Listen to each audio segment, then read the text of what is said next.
Donc, shalom et à la prochaine.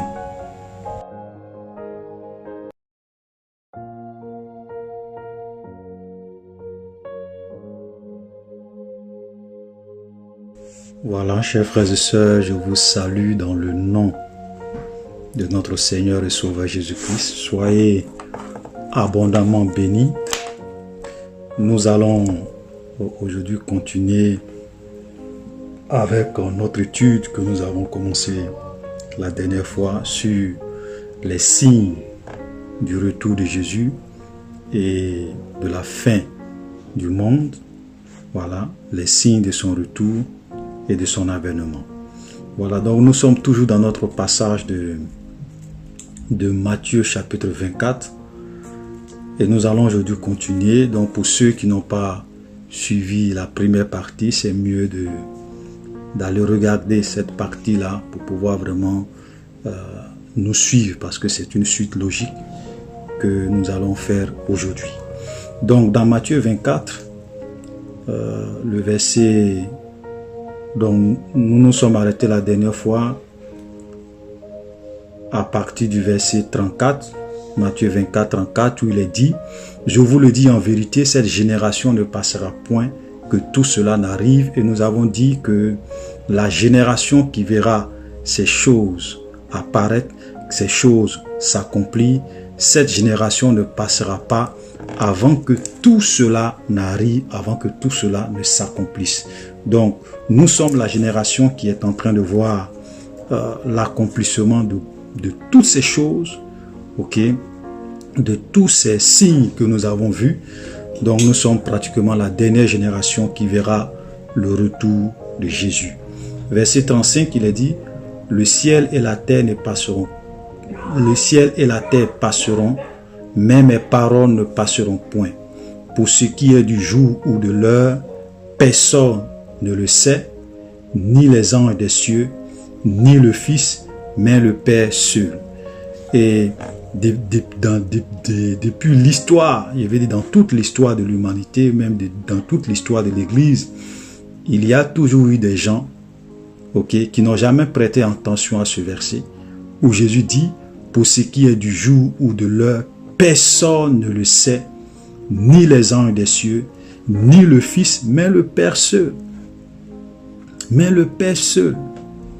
Vous voyez, donc il y a eu des soi-disant prophètes, des soi-disant hommes de Dieu qui sont venus et qui ont prédit que Jésus allait venir tel jour, Jésus allait venir telle année, Jésus allait venir à telle période. Et toutes ces prédications, ou toutes ces prédictions se sont avérées fausses. Voilà. Pourquoi? Parce que Jésus a été clair, personne ne connaît le jour, personne ne connaît l'heure. Donc quand vous voyez déjà un homme de Dieu qui vient vous dire: « Oui, Jésus va arriver dans telle période. L'enlèvement probable, c'est dans telle période. C'est tel jour, c'est telle année. » Frère, ne le croyez pas. N'acceptez pas cela, parce que Jésus a été clair. Personne ne connaît le jour, personne ne connaît l'heure. Voilà. Il dit: « Ni même les anges des cieux. » Ça veut dire que même un ange qui est dans le ciel ne sait pas le jour où Jésus va venir, ne connaît pas l'heure où Jésus va venir. Il ne connaît pas. Donc si vous avez une vision, ou bien quelqu'un vous dit qu'il a une vision, il y a un ange qui lui est apparu pour dire: « Non, Jésus va venir dans tel jour, dans tel mois, dans telle année. » C'est la preuve que ce n'est pas un ange de Dieu. C'est un ange du diable, c'est un démon, ou bien c'est le diable lui-même déguisé en ange de lumière pour séduire les gens. La Bible est claire, personne ne connaît le jour, personne ne connaît l'heure. Voilà. Ok? Donc les anges ne le savent pas. Le Fils ne le sait pas. Mais le Père seul. Vous voyez? Aujourd'hui, comme il y a certains milieux chrétiens qui pensent que Jésus est en même temps le Fils, il est en même temps le Père, il est en même temps le Saint-Esprit. Ok? Et là, regardez, si vous dites, si vous dites que Jésus est le Fils, si vous dites que Jésus est le Père, si vous dites que Jésus est en même temps le Saint-Esprit, comment vous expliquez ce verset? Comment? Parce qu'il est clair, on dit le Fils ne le sait pas, mais le Père seul. Donc si Jésus est en même temps son Fils et il est en même temps son Père, comment on explique ça? Comment on explique que le Fils ne le sait pas, mais le Père le sait? Voilà, si le Père et le Fils c'est la même personne, comment on explique? Vous voyez, c'est pour cela que, frère, nous devons apprendre à faire beaucoup attention. Parce qu'il y a beaucoup de doctrines aujourd'hui qui sont véhiculées. Mais quand on regarde attentivement, quand on lit attentivement la parole de Dieu, on ne trouve pas de fondement à cela. Il n'y a pas de fondement. Parce que si tu dis que Jésus est le Fils, il a en même temps le Père, il a en même temps le Saint-Esprit, donc ça veut dire que Jésus fait exprès. Parce qu'il sait, mais en même temps il ne sait pas. Parce qu'en tant que Père, il sait, en tant que Fils, il ne sait pas. Donc Jésus est en train de s'amuser avec nous. Parce qu'il est le Fils, il est en même temps le Père, il est en même temps le Saint-Esprit, donc il sait et il ne sait pas. Vous voyez? Donc quel sens on peut donner à cela? C'est pour cela que, frère, le Fils n'est pas le Père, n'est pas le Saint-Esprit. Voilà. C'est pas les mêmes personnes. Ok? Et je peux même encore vous donner un autre exemple. Vous voyez, quand Jean, dans sa vision, dans le livre de l'Apocalypse, à partir du chapitre 5, Apocalypse chapitre 5, où il dit que, on peut même lire, hein, voilà, on peut lire, parce que souvent c'est mieux de lire la parole pour que les gens comprennent un certain nombre de vérités. Ok?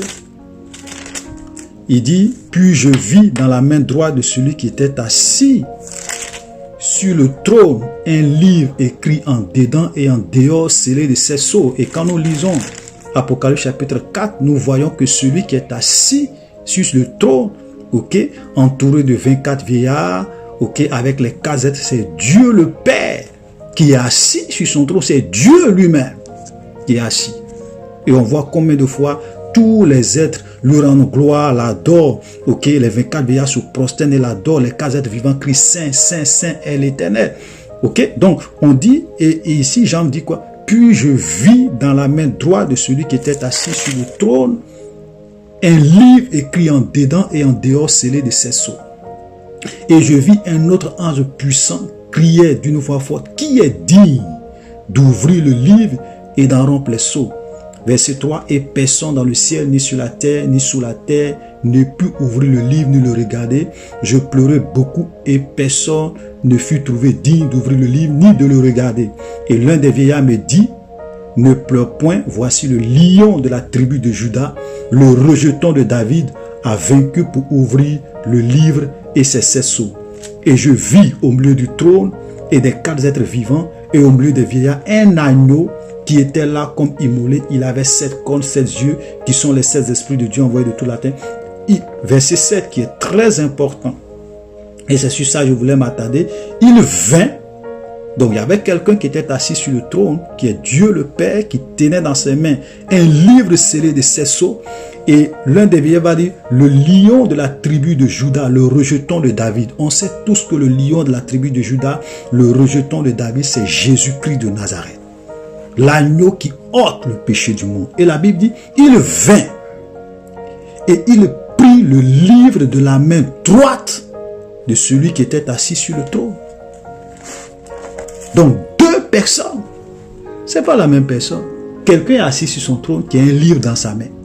Et un autre va venir, le lion de la tribu de Juda va venir, va prendre le livre de la main droite de Dieu le Père qui était assis sur le trône. Donc, quand les gens disent que Jésus est en même temps son Père, il est en même temps son Fils, il est en même temps le Saint-Esprit, ça ne tient pas la route. Et il y a beaucoup d'autres passages qu'on peut citer comme ça pour démontrer. Mais on a déjà pris 2 exemples seulement qui prouvent qu'il y a un problème. Si vous pensez que Jésus est en même temps le Fils, est en même temps le Père, et en même temps le Saint-Esprit, il y a un problème. Il y a des versets dans la Bible que vous allez avoir du mal à expliquer. Vous allez avoir du mal à expliquer. Donc on va continuer. Verset 37. Ce qui arrivera du temps de Noé arrivera de même à l'avènement du Fils de l'homme. Car dans les jours qui précédaient le déluge, les hommes mangeaient, buvaient, se mariaient, mariaient les enfants jusqu'au jour où Noé entra dans l'arche. Ils ne se doutaient de rien jusqu'à ce que le déluge vint et les emporta tous. Il en sera de même à l'avènement du Fils de l'homme. Voilà. Et ça, on en a déjà parlé. Aujourd'hui, vous voyez, les hommes mangent, ils boivent, ils font... Aujourd'hui, nous avons une génération d'hommes et de femmes qui vivent dans le plaisir, qui vivent dans l'ignorance totale des choses qui se passent autour d'eux, qui vivent dans l'ignorance totale du monde dans lequel nous sommes. Les gens ne savent pas comment le monde fonctionne. Les gens ne savent pas comment le monde tourne. Et pour ceux vraiment qui veulent savoir comment le monde fonctionne, il y a un frère en Christ qui s'appelle Mehdi, qui avait fait un enseignement. Vous pouvez aller sur Google, taper culture moderne et nouvel ordre mondial. Vous allez vous taper culture moderne et nouvel ordre mondial. Il a fait une série d'enseignements, ok, je crois en plusieurs parties, qui est vraiment édifiant. Vous pouvez aller écouter, vous allez voir, frère, comment le monde fonctionne.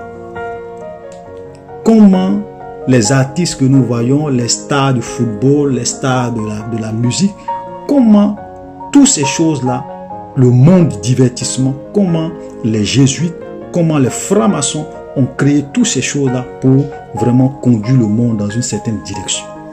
Beaucoup de personnes ignorent.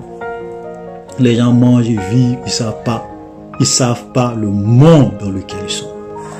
Ils pensent que la vie, c'est ce qu'ils voient. Ils pensent que le monde, c'est ce qu'on leur présente à la télévision. Ils pensent que le monde, c'est ce qu'ils voient quand ils sortent dehors. Frère, il y a des choses qui se passent qui sont au-delà de notre compréhension, qui n'est pas ce que nous voyons. Voilà. Il y avait un homme qui avait dit en son temps, et je pense que pour ceux qui vont suivre cet enseignement de ce frère, vous allez comprendre. Il dit, il y a deux histoires. Ok? Il dit, il y a deux histoires. Il y a l'histoire officielle menteuse et il y a l'histoire cachée où sont les véritables causes des événements. Ça veut dire que dans tout ce que nous voyons, il y a ce qu'on nous dit à la télévision qui n'est pas la vraie histoire. Et il y a l'histoire cachée qu'on ne montre pas, où sont les véritables causes des événements. Ok, verset 40, on va continuer, on va aller un peu. Deux hommes qui seront dans un champ, l'un sera pris et l'autre laissé. De deux femmes qui monteront à la meule, l'une sera prise et l'autre laissée. Veillez donc, puisque vous ne savez pas quel jour votre Seigneur viendra. Sachez-le bien sur le maître de la maison. Donc, nous voyons que ici, le verset 40, le verset 41, nous voyons un peu l'enlèvement dont nous avons parlé dans le verset 31. Il enverra ses anges avec la trompette retentissante et il rassemblera ses élus des quatre vents depuis une extrémité des cieux jusqu'à l'autre. Donc ça, c'est l'enlèvement. Et ici également, on voit encore d'autres détails de deux femmes, okay, qui moudront la meule, l'une sera prise et l'autre laissée. De deux hommes qui seront dans un champ, l'un sera pris et l'autre laissé, l'enlèvement. Ok. Et il dit, sachez-le bien, si le maître de la maison savait à quelle heure de la nuit le voleur doit venir, il veillera et ne laissera pas percer sa maison. C'est pourquoi vous aussi, tenez-vous prêts, car le Fils de l'homme viendra à l'heure où vous n'y penserez pas. Voilà. Vous voyez? Donc, aujourd'hui, malheureusement, beaucoup de chrétiens, Jésus va venir à un moment où ils n'y pensent même pas. Et ils seront surpris. Vous voyez, comme je le disais, il y a beaucoup de chrétiens qui pensent que Jésus va venir avant la grande tribulation. Donc, ça veut dire que l'église va être enlevée, ok? Et puis, il aura 7 années de tribulation sur la terre. Ok, moi-même, j'y ai cru, cet enseignement. Moi, j'y ai cru. Que oui, on sera enlevé, ensuite l'Antichrist va venir, après l'enlèvement de l'église, l'Antichrist va apparaître, il aura 7 années de tribulation. Donc, on ne va même pas voir le règne de l'Antichrist, on ne va même pas voir l'Antichrist paraître. Alors que quand on va lire dans 2 Thessaloniciens chapitre 2, le verset 1 à 3, quand Paul parle de l'avènement de notre Seigneur Jésus-Christ, il dit, il faut que l'apostasie soit et qu'on ait vu paraître le fils du péché. Donc il donne 2 signes, il dit, il faut que l'apostasie soit d'abord et qu'on ait vu paraître le fils du péché. Donc ça veut dire que l'église va voir l'Antichrist paraître. L'église va voir l'Antichrist paraître. Vous voyez? Ouais, si Frères, nous tous, nous avons été enseignés dans des dénominations, dans des églises, où on nous a enseigné des choses et nous avons cru en ces choses. Parce qu'on croyait en tout ce qu'on nous disait sans chercher à vérifier. Ok? Mais quand on vient et qu'on se plonge dans la parole de Dieu et qu'on commence à lire la Bible, à méditer, à réfléchir, à faire des recherches, on se rend compte qu'il y a beaucoup de choses que les gens nous enseignent qui ne sont pas dans la parole de Dieu, qui sont des doctrines d'hommes. Voyez? Et vous allez vous rendre compte que beaucoup de choses, même comme on appelle l'enlèvement de l'église avant la grande tribulation, tout ça, ça a commencé dans les années 1800 ça a été beaucoup développé par Darby et puis par Scofield avec la Bible de Scofield. C'est eux qui ont vraiment promu cette théorie de l'enlèvement secret, de l'enlèvement avant la grande tribulation. Mais il y a des siècles et des siècles de cela, aucun chrétien ne croyait en cela. Et généralement, toutes les doctrines qui sont venues il y a 1 siècle, 2 siècles, 2 siècles de cela, frère, faites beaucoup attention. Faites beaucoup attention. Parce que il y a eu des grands hommes de Dieu dans toute l'histoire de l'humanité, depuis des siècles et des siècles. Ces gens de choses-là, ils ne croyaient pas en ça en leur temps. Et cette théorie de l'enlèvement avant la grande tribulation, ça a du succès. Pourquoi? Parce que les hommes ne veulent pas souffrir. L'homme ne veut pas souffrir. Même si moi-même tu me demandes, frère, si tu dois choisir entre l'enlèvement avant la grande tribulation et puis l'enlèvement pendant ou au milieu de la grande tribulation, ou après la grande tribulation, tu choisis quoi? Moi, j'ai dit, ma chère, si c'est moi, je veux que Jésus nous enlève avant la grande tribulation. Hein. Voilà. Parce que personne ne veut souffrir. Donc, c'est une théorie qui a eu beaucoup de succès et aujourd'hui, pratiquement plus de 80%, pour ne pas dire peut-être même plus de 90% des chrétiens d'aujourd'hui croient que l'Église sera enlevée avant la grande tribulation. Parce que c'est une doctrine confortable. Et nous avons des chrétiens aujourd'hui qui ne veulent pas souffrir, qui ne veulent pas payer le prix. On ne leur a jamais appris que c'est pas beaucoup de tribulations qui font entrer dans le royaume des cieux. On ne leur a pas appris qu'on doit s'armer de la pensée de souffrir. On ne leur a jamais dit que ceux qui veulent vivre avec Jésus seront persécutés. On leur a toujours vendu un évangile de prospérité, un évangile de succès, un évangile de mariage, un évangile de voyage, un évangile de bénédiction matérielle. Donc les gens ne sont pas prêts à souffrir pour Dieu.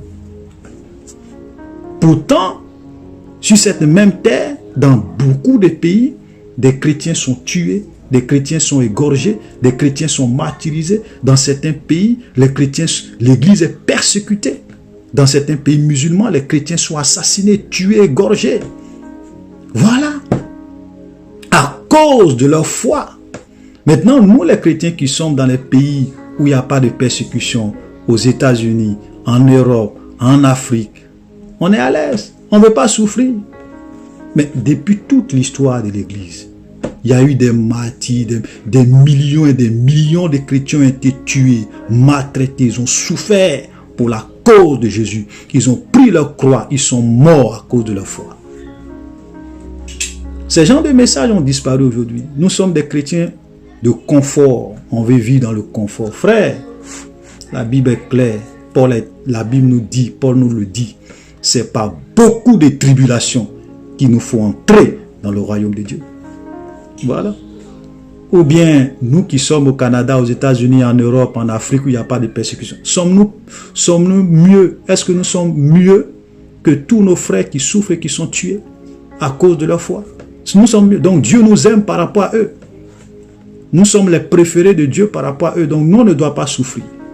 Frère, la persécution arrive. C'est pour cela que la dernière fois, nous avons vu que quand la persécution va venir dans Matthieu 24, le verset 8, verset 9, on vous livrera au tourment et l'on vous fera mourir. Vous serez haïs de toutes les nations à cause de mon nom.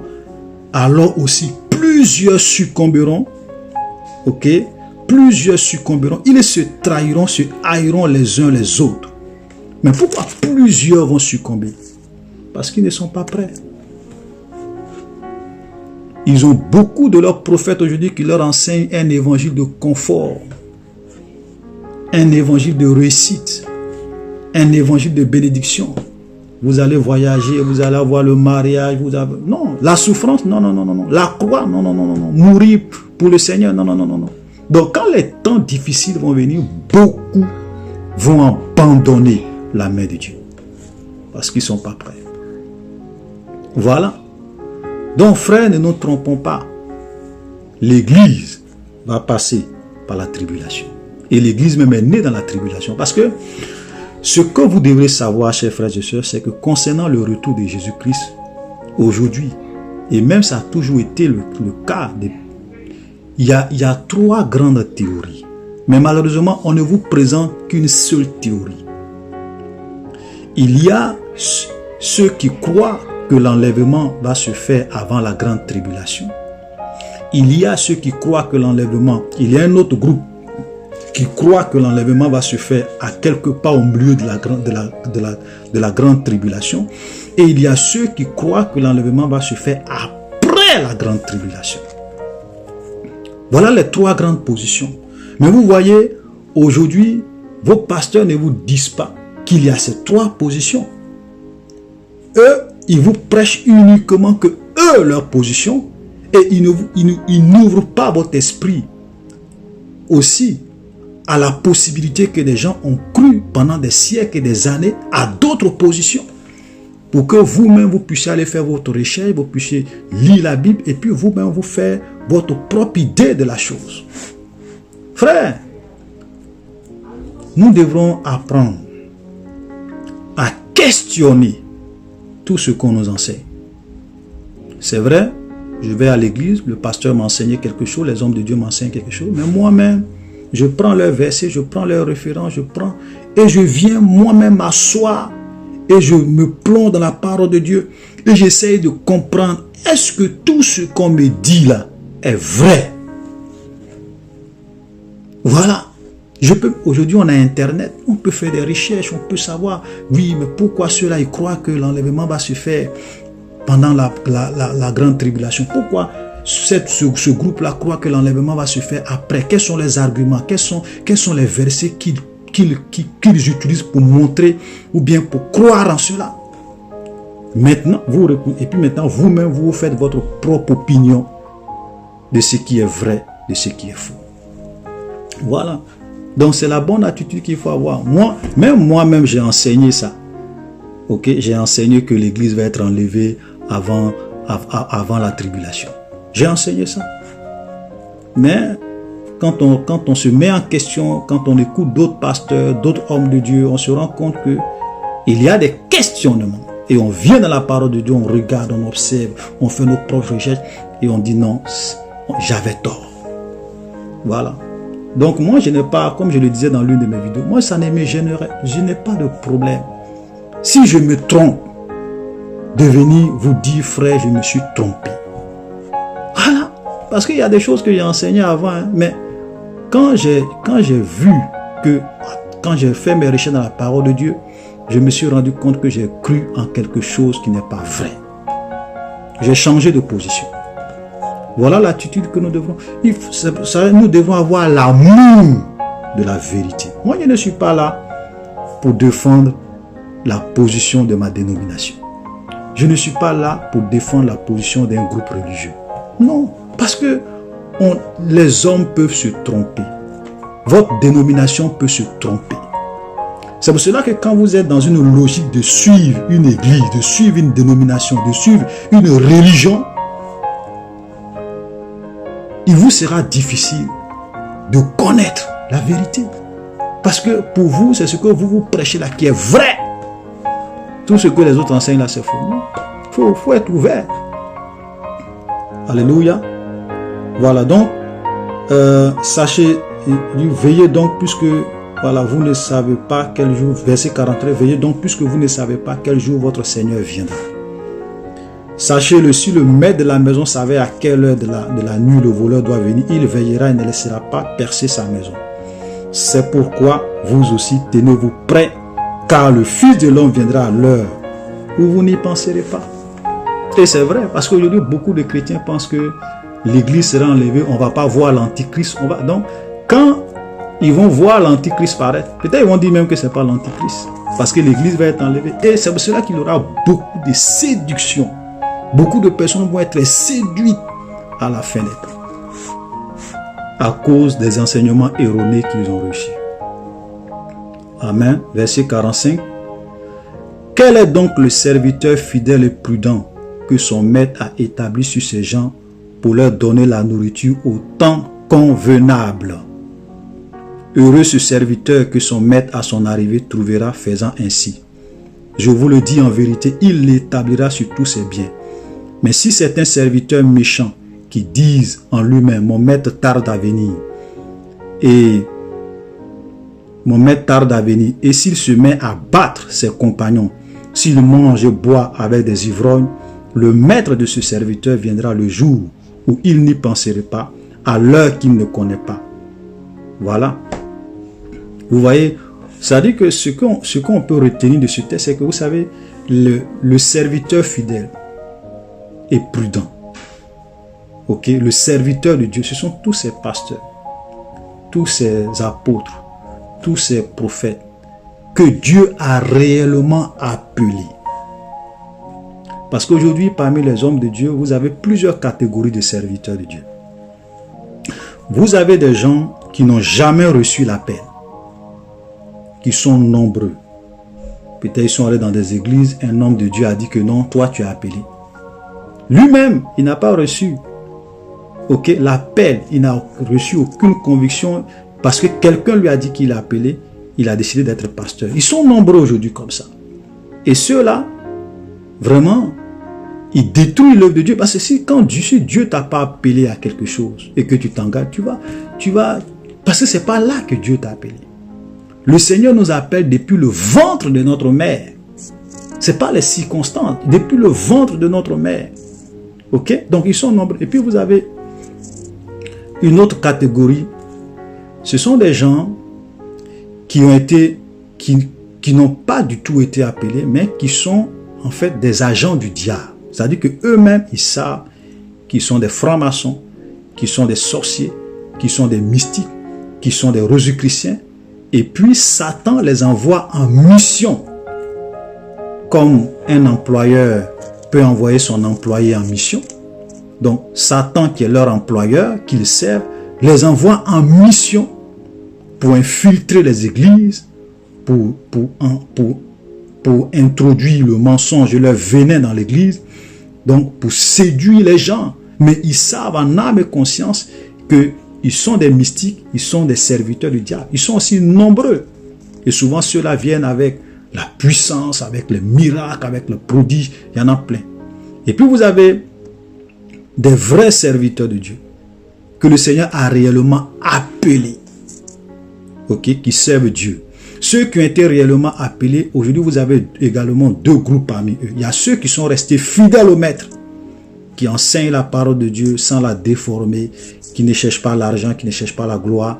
Et il y a également ceux qui se sont détournés de la vérité. Qui se sont détournés de la vérité pour enseigner des doctrines de démons. Vous voyez, regardez le verset 41, il dit, quel est donc le serviteur fidèle et prudent que son maître a établi sur ces gens pour leur donner la nourriture au temps convenable. Donc le serviteur de Dieu est celui qui donne la nourriture qu'il faut aux enfants de Dieu au temps convenable. Vous comprenez ça?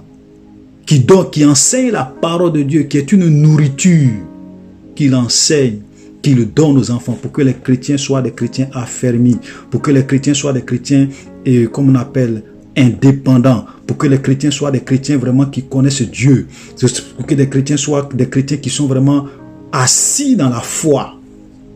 Voilà. Mais aujourd'hui, qu'est-ce qu'on constate? Plusieurs de ces pasteurs ne vous donnent pas la nourriture qu'il faut au temps convenable. Vous imaginez les temps dans lesquels nous sommes, où les mystiques, où les francs-maçons, où les puissants des ténèbres sont en train de travailler pour produire l'antichrist, pour que l'antichrist rentre en scène, pour former un gouvernement mondial. Même, souvent, ce qui est étonnant, c'est de voir que même des païens, des gens qui ne sont même pas des chrétiens, aujourd'hui savent qu'il y a un gouvernement mondial qui arrive. Dans leur recherche, ils savent qu'il y a quelque chose qui est en train de se préparer dans ce monde, que les gens veulent contrôler le monde, que les gens veulent contrôler l'humanité, les gens sont en train de nous conduire dans une direction. Des gens même qui ne sont pas des chrétiens, qui font et qui se rendent compte que le monde ne tourne pas rond. Vous, les pasteurs, qu'est-ce qu'ils vous enseignent? Ils passent leur temps à vous enseigner quoi? La prospérité, la richesse, le mariage, les voyages, la bénédiction. Ça va aller, tu vas être grand, le leadership, tu vas régner, tu vas gouverner, tu vas impacter le monde. Voilà ce qu'ils vous enseignent. Pendant que nous sommes en train d'aller vers la fin, pendant que les gens vous disent qu'il y a quelque chose qui se prépare, il y a une grave crise économique qui arrive, le monde dans lequel nous sommes entrés, le monde d'après est déjà fini. Le monde d'avant est déjà fini, pardon. Nous sommes en train d'entrer dans une nouvelle ère. Les choses ne seront plus comme avant. Mais vos pasteurs ferment vos yeux sur tout ça. Ils vous endorment avec leur message. Ils ne vous nourrissent pas. Ils ne font pas de vous des chrétiens affermis. Imaginez aujourd'hui des chrétiens.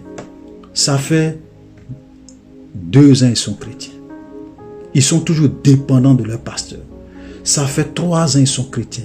Toujours dépendants de leur pasteur. 5 ans ils sont chrétiens. Toujours dépendants de leur pasteur. Vous allez même leur donner, frère, c'est quoi la vie chrétienne? Bon, montre-moi les versets dans la Bible qui prouvent que Jésus va venir avant la grande tribulation.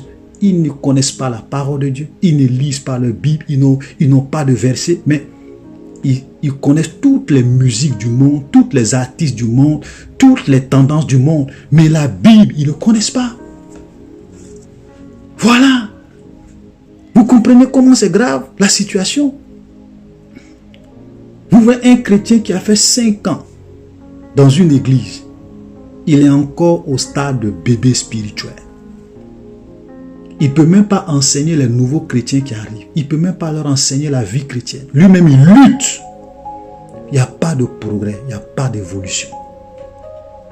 À cause du fait que vos pasteurs, vos enseignants ne sont pas capables de vous donner la nourriture qu'il faut au temps convenable. Ils vous donnent du lait. Ils vous donnent de la nourriture empoisonnée. Ils vous prêchent des messages qui sont de la distraction. Il y a beaucoup d'hommes de Dieu aujourd'hui, quand vous allez écouter même leurs messages sur Internet, c'est malheureux. Mais c'est plus du spectacle. C'est plus des informations qu'ils vous donnent pour remplir votre tête de connaissances. Mais ce n'est pas des messages qu'ils vous donnent qui touchent votre cœur. Ils vont passer peut-être plus de la moitié de leur message à vous donner des informations, à vous donner des informations. Au lieu de vous prêcher le message, au lieu de vous donner la nourriture qu'il faut, ils vous distraient. Voilà le monde dans lequel nous sommes. Frères, les temps sont vraiment difficiles. Vous imaginez? Et beaucoup de chrétiens ne se rendent pas compte. Voyez? Beaucoup de chrétiens ne se rendent pas compte que ces hommes de Dieu ne sont pas là pour leur bien. Parce qu'ils veulent que vous soyez toujours dépendants d'eux. Parce que si vous êtes assis dans la foi, si vous connaissez la parole de Dieu, si vous êtes des chrétiens matures, ça ne les arrange pas. Parce qu'il faut que vous soyez toujours collés à eux pour que chaque mois, ils puissent vous soutirer de l'argent. Chaque année, ils puissent vous soutirer de l'argent. Vous puissiez les enrichir. Voilà, vous êtes pour eux comme leur vache à lait. Leur vache à lait. Voilà. Parce que la vache, quand elle est là, la vache à lait, c'est ça. Il faut qu'on extrait toujours de lait de cette vache. C'est comme ça. Donc, c'est comme ça aujourd'hui, beaucoup d'hommes de Dieu. Donc, ils n'ont pas intérêt à ce que vous soyez des chrétiens matures, des chrétiens qui connaissent Dieu, qui connaissent sa parole, qui ont une intimité avec le Seigneur, qui sont capables de se laisser eux-mêmes orienter par Dieu. Il faut que ce soit eux qui vous enseignent matin, midi, soir. Il faut que vous puissiez dépendre d'eux. Voilà la vérité. Frère, vous devez ouvrir vos yeux. Comment se fait-il que ça fait 10 ans que tu suis cet homme de Dieu? Mais quand tu regardes ta vie, toi-même tu te rends compte que tu ne progresses pas. tu es toujours dépendant. Il y a quelque chose qui ne va pas. Vous voyez? Moi, ce que je vous enseigne, moi, comme je le dis souvent, moi, je n'ai pas été dans une école de théologie. Je n'ai pas de doctorat en théologie. Je suis un frère. Mais je suis capable de prendre la Bible et d'expliquer un certain nombre de choses aux gens. Voilà. Frère, nous devrons sortir de Babylone. Sortons de Babylone. Dieu a dit à son peuple, dans l'Apocalypse, il dit, mon peuple, sortez du milieu d'elle. Sortez du milieu d'elle. Sortez de Babylone. Beaucoup d'églises aujourd'hui sont des églises apostates. La vérité a disparu. C'est votre argent, c'est votre poche, c'est votre finance qui vous intéresse. Donc, ok, donc des serviteurs, il dit, pour leur donner la nourriture au temps convenable. C'est pas ce que beaucoup font aujourd'hui. Et regardez, le Seigneur dit, il dit, si c'est un serviteur méchant qui dit en lui-même, mon maître David, s'il se met à battre ses compagnons, verset 49, s'il se met à battre ses compagnons, s'il mange et boit avec les ivrognes. Ouais, beaucoup de pasteurs aujourd'hui, ils sont en train de vous battre, ils vous chicotent, ils vous frappent, ils vous maltraitent. Ils ne vous donnent pas la nourriture qui va vous permettre de grandir, mais ils sont là, ils vous maltraitent. Beaucoup de chrétiens sont maltraités aujourd'hui.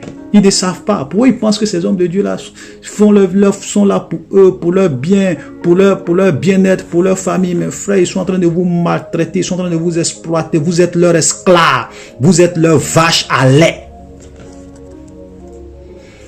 Voilà.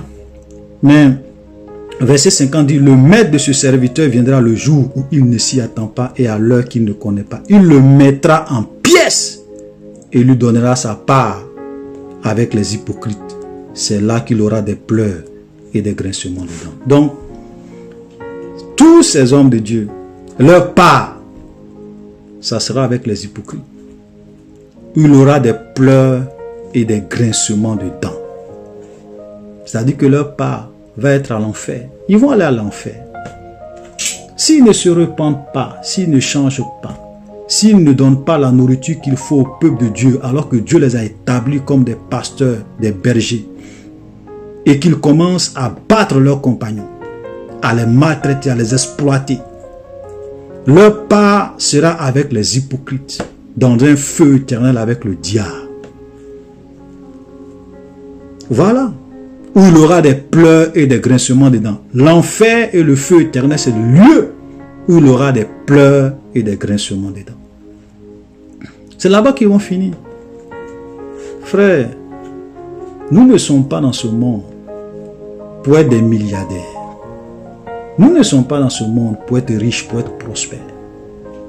Ce n'est pas notre but. Nous sommes venus dans ce monde pour servir Dieu, pour faire son œuvre, parce que notre royaume n'est pas de ce monde. Nous sommes des étrangers, des voyageurs sur cette terre. Voilà. Donc, sortons de Babylone. Sortons de Babylone. Nous allons nous arrêter là. Frères, soyez bénis.